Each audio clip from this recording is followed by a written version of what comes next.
हम बात करने के लिए आए हुए हैं अल्पसंख्यक कांग्रेस पार्टी के प्रदेश प्रवक्ता इरफान पठान के पास। आपको बता दें, बीती रात कुछ घटनाएं हुई हैं। क्या कुछ हुआ है, आइए हम सीधे बात करते हैं। उनकी आवाज पर मौजूद हैं, आप देख रहे हैं हमारे साथ बात करने के लिए मौजूद है कांग्रेस पार्टी के अल्पसंख्यक प्रवक्ता इरफान पठान। दोस्तों, बीती रात कुछ घटनाएं हुई, उसमें क्या कुछ है, आइए क्या कुछ हुआ क्या नहीं हुआ ये हम बात करते हैं। ये हम जानना चाह रहे हैं कि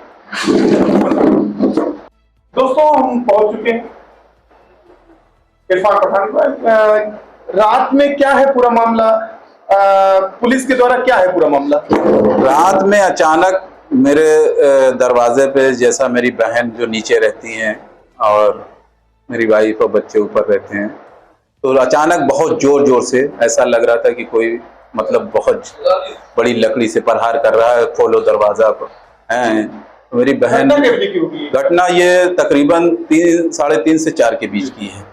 तो अभी कुछ लोग समझ ही पाते, इतनी देर में हमारा दरवाजा तोड़ दिया गया, जिसमें कुछ यूपी पुलिस के वर्दीधारी लोग थे और कुछ सिविल ड्रेस में भी थे।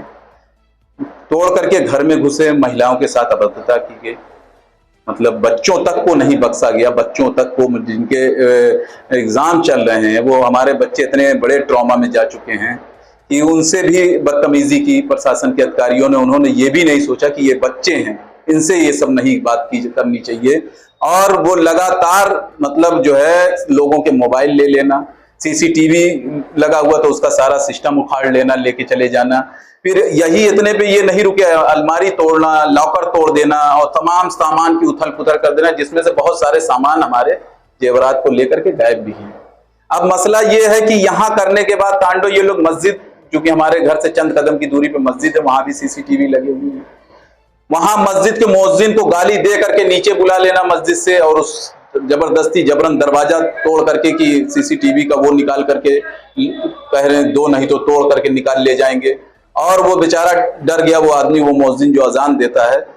उसके बाद उसने तोड़ने लगे, उसको तोड़ करके कि किस तरीके से उसको, उसका भी सीसीटीवी बॉक्स लेकर के ये लोग चले गए। तो मैं सिर्फ यही अपर प्रशासन से मांग करता हूं कि आखिर किस मकसद से ये जो वर्दीधारी मेरे दरवाजे आए? क्या मैं कोई वांटेड हूं?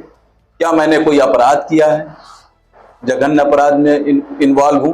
क्या वजह थी कि मेरे घर में 3:30 बजे रात के आखिरी पहर में इस तरीके से दलबल के साथ दारू पिए हुए पुलिस प्रशासन के लोग दाखिल होते हैं और महिलाओं को, बच्चों तक को नहीं छोड़ते, सबके साथ व्यवहार करते हैं? क्या वजह थी? मैं सिर्फ यही अपर प्रशासन योगी आदित्यनाथ जी से और तमाम लोगों से जो शासन में बैठे उनसे यही मेरी दरखास्त है कि मुझको प्रशासन इसका जवाब दे दे कि आखिर वजह क्या थी। क्या मांग करेंगे राज्यपाल से? राज्यपाल महोदय से यही मांग करूंगा कि अगर ये घटना मुझ जैसे व्यक्ति के साथ हो सकती है, जो कि कांग्रेस पार्टी का प्रवक्ता है प्रदेश का, तो जाहिर सी बात है एक सामान्य व्यक्ति किस तरीके से जीवन बिता पाएगा अपना, ऐसे प्रशासनिक अधिकारियों के सामने किस तरीके से किसी का भी दरवाजा तोड़ सकते हैं, किसी की मां बहनों के साथ चाहे रेप तक कर लेगा प्रशासन। जब सीसीटीवी ही लेकर के चले जाओगे तो क्या प्रूफ दिखाएगा आदमी कि मेरे घर में प्रशासन आया था या मेरे दरवाजे पे प्रशासन खड़ा था? क्यों ले गए भाई?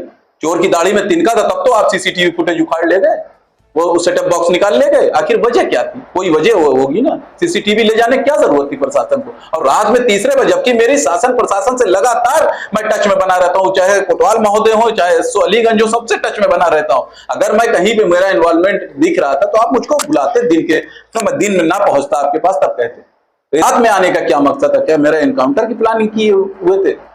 क्या करना चाहिए? कांग्रेस में जाने के कारण तो नहीं उत्पीड़न हो रहा है? देखिए, मैं अभी इस चीज को नहीं आकलन कर पा रहा हूं कि आखिर ये उत्पीड़न हुआ क्या। इसीलिए मैं कप्तान महोदय से इस चीज का जवाब चाहता हूं कि कम से कम आपकी जो छवि अभी तक अंबेडकर नगर में है, उस छवि को बरकरार रखते हुए इन जो इस पे उचित कार्रवाई करें, या तो मुझको बताया जाए कि मैं किस चीज का दोषी हूं।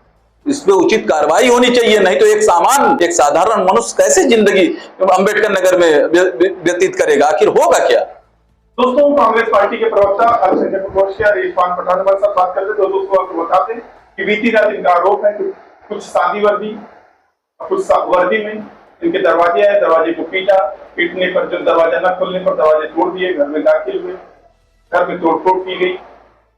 पूछने पर कुछ भी बताया नहीं। क्या कह रहे थे इस समय, क्या खोज ये पता नहीं क्या कि अरे असलहा कहाँ है और ये कहाँ है, मेरे बच्चों को पिस्टल दे। कहाँ थे उस समय? मैं अपने मासी की तबीयत खराब थी, मैं वहां मौजूद था। तो मासी की माता, तो मुझे जब सुबह इन्फॉर्मेशन हुई तो मैं आया, मैंने कहा आखिर मामला क्या, तो बताया कि ऐसे ऐसे ये चीज, ये घटना हुई है। दोस्तों, कांग्रेस पार्टी के इरफान पठान जो है मौजूद नहीं। आपको बता दें, इनका कहना है कि वो असलहे खोज रहे थे, काफी देर तक छापेमारी की कार्रवाई की गई। इनका आरोप है कि घर के सीसीटीवी फुटेज उठा ले गए, बगल में मस्जिद है, मस्जिद के सीसीटीवी फुटेज उठा ले गए। विरोध करने पर इनका आरोप है कि मस्जिद के जो नमाज पढ़ने वाले लोग थे उनके साथ भी अभद्र व्यवहार किया। तो दोस्तों, कांग्रेस पार्टी के इरफान पठान ने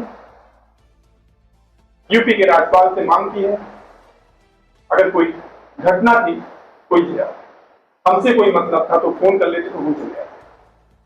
उनका कहना है कि इस तरीके से घटना दुर्भाग्यपूर्ण है, वह सामान्य जीवन जी रहे हैं।